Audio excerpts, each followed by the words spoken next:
Good morning students. हम राज्यपाल के बारे में पढ़ रहे थे, जिसमें हमने पार्ट फर्स्ट में पढ़ा कि प्रत्येक राज्य के लिए एक राज्यपाल होगा जिसकी नियुक्ति राष्ट्रपति करता है। राष्ट्रपति यह नियुक्ति 5 वर्ष के लिए करता है, परंतु वह राष्ट्रपति के प्रसाद पर्यंत पद धारण करता है।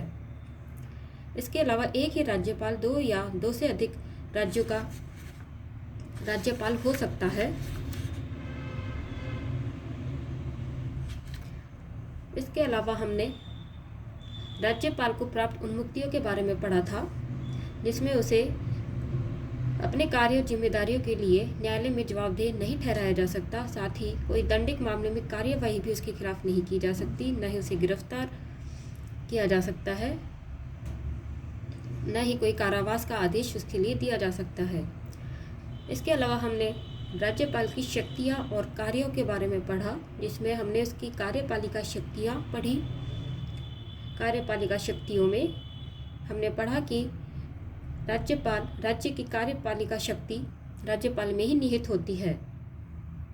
इसके अलावा वह लोक सेवा के सदस्यों की नियुक्ति करता है। मुख्यमंत्री की नियुक्ति वही करता है। मुख्यमंत्री की सलाह से अन्य मंत्रियों की नियुक्ति राज्यपाल ही करता है। विधानसभा में एंग्लो इंडियन सदस्य की नियुक्ति करता है। विधान परिषद में 1/6 सदस्यों को मनोनीत करता है। विधायी शक्तियों में हमने पढ़ा कि राज्यपाल विधानसभा का एक भाग है।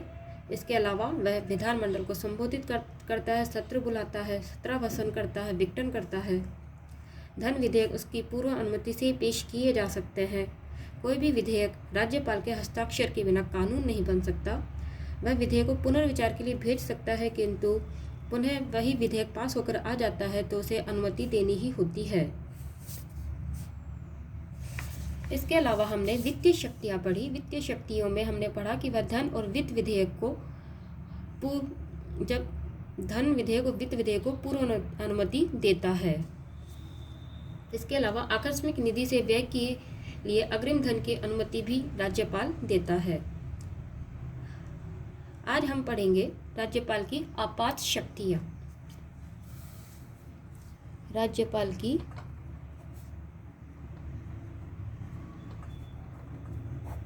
आपात शक्तियाँ।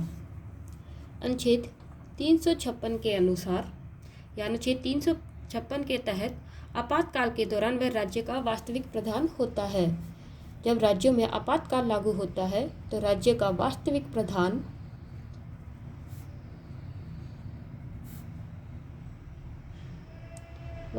प्रधान राज्यपाल ही होता है। वही राष्ट्रपति शासन लागू करने का प्रतिवेदन भेजता है। वैसे उसका दायित्व है कि वह प्रति सप्ताह राज्य में शासन के बारे में रिपोर्ट राष्ट्रपति को प्रेषित करे। अर्थात राज्य में जो राष्ट्रपति शासन लागू होता है उसका प्रतिवेदन राज्यपाल ही भेजता है। इसके अलावा राज्यपाल का दायित्व है कि वह प्रति सप्ताह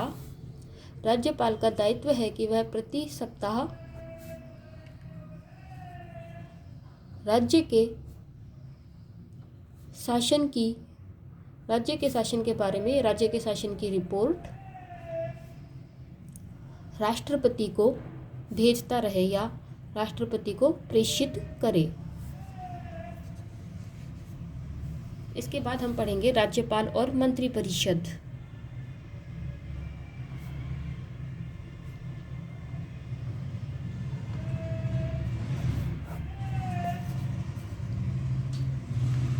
अनुच्छेद 163 के अनुसार राज्यपाल को सलाह देने के लिए एक मंत्री परिषद होगी, जिसका मुखिया राज्यपाल होगा। अनुच्छेद 163 के अनुसार राज्यपाल को सलाह देने के लिए मंत्री परिषद होगी, जिसका मुखिया मुख्यमंत्री होगा।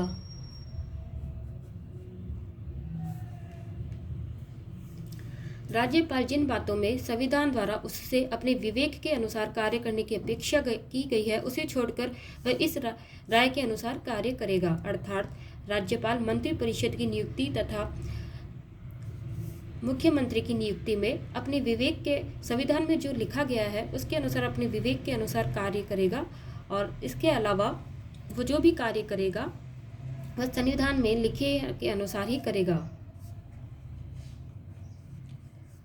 अर्थात राज्यपाल, मुख्यमंत्री मंत्रिपरिषद की नियुक्ति में अपने विवेक का इस्तेमाल कर सकता है। वह सबसे बड़े दल को या बहुमत प्राप्त दल को बुला सकता है सरकार बनाने के लिए। अनुच्छेद 163(2) के अनुसार क्या उसके विवेक का अधीन और क्या मंत्रिपरिषद के सलाह के अधीन है। अर्थात अनुच्छेद 163 कहता है कि उसकी जो शक्तियां है वह उसके विवेक का, राज्यपाल के विवेकाधीन है या मंत्रिपरिषद की सलाह के अधीन है। इस पर उसका विनिश्चय ही अंतिम होगा। अर्थात राज्यपाल का विनिश्चय होगा कि वह अपने विवेकाधीन कार्य करे या मंत्रिपरिषद की सलाह के अधीन कार्य करे। इस विनिश्चय की विधि मान्यता पर प्रश्न नहीं उठाया जा सकता। राज्यपाल अनुच्छेद 164 के अनुसार मुख्यमंत्री की नियुक्ति करता है और उसकी सलाह पर अन्य मंत्रियों की नियुक्ति भी करता है। मंत्री राज्यपाल के प्रसाद पर्यंत पद धारण करते हैं। अर्थात जब तक राज्यपाल चाहेगा तब तक मंत्री अपने पद पर बने रहेंगे। जब राज्यपाल को लगता है कि उन्हें हटाया जाना चाहिए तब मंत्रिपरिषद को हटाया जा सकता है या मंत्री को हटाया जा सकता है। राज्यपाल की विवेकाधीन शक्तियाँ। राज्यपाल की विवेकाधीन शक्तियाँ।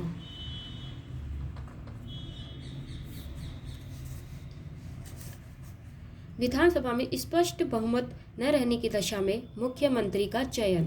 अर्थात जब विधानसभा में किसी भी दल को स्पष्ट बहुमत प्राप्त नहीं होता उस दशा में मुख्यमंत्री के चयन में राज्यपाल विवेकाधीन शक्ति का प्रयोग कर सकता है। इसके अलावा सरकार का विधानसभा में बहुमत संदिग्ध होने की दशा में विधानसभा सत्र को आहूत करने और बहुमत सिद्ध करने का निर्देश राज्यपाल दे सकता है। इसके अलावा विश्वास मत प्राप्त करने की समय सीमा का निर्धारण राज्यपाल के विवेकाधीन है। राष्ट्रपति के अनुमोदन के लिए किसी विधेयक का प्रेषण। अनुच्छेद 201 के अनुसार राज्यपाल किसी भी विधेयक को राष्ट्रपति अनुमोदन के लिए प्रेषित कर सकता है। अनुच्छेद 201 के तहत राज्यपाल किसी भी विधेयक को राष्ट्रपति की अनुमति के लिए प्रेषित कर सकता है। अनुच्छेद 356 के प्रयोग का प्रतिवेदन या अन्य प्रतिवेदन राज्यपाल केंद्र को भिजवाता है। यह भी राज्यपाल के विवेकाधीन है। किन्हीं स्थितियों में सरकार की बर्खास्तगी भी राज्यपाल के विवेकाधीन शक्तियों में ही आती है। अब हम पढ़ेंगे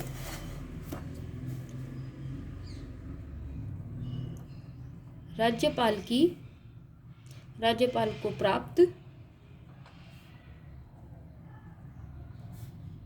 विशेष शक्तियाँ।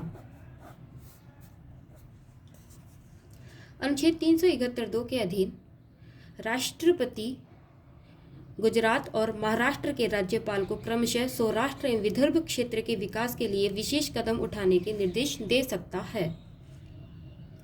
इसके अलावा नागालैंड के संबंध में विद्रोही गतिविधि से निपटने के लिए 371 के 1 के तहत विशेष दायित्व भी प्राप्त है। नागालैंड के राज्यपाल को विशेष दायित्व प्राप्त है अनुच्छेद 371 क के अनुसार। इसी तरह अनुच्छेद 371 ग के द्वारा मणिपुर में पहाड़ी क्षेत्रों के निर्वाचित सदस्यों से मिलकर समिति के कार्यकरण को सुनिश्चित करना राज्यपाल के अधीन आता है। शांति समृद्धि के लिए सिक्किम के राज्यपाल को अनुच्छेद 371(6) के अधीन शक्तियां प्राप्त हैं। राज्यपाल अन्य मंत्रियों की नियुक्ति असंदिग्ध बहुमत की स्थिति में विधानसभा को भंग करने में मंत्रियों की पदच्युति एवं राज्य प्रशासन के क्षेत्राधिकार में आने वाले सामान्य प्रशासन के मामले में मुख्यमंत्री की राय से बंधा होता है। अर्थात राज्यपाल अपने ये सभी कार्य मुख्यमंत्री की राय से करता है। इसमें राज्यपाल को कोई भी विवेकाधीन शक्तियाँ प्राप्त नहीं है। यह राज्यपाल का पार्ट 3 था। धन्यवाद।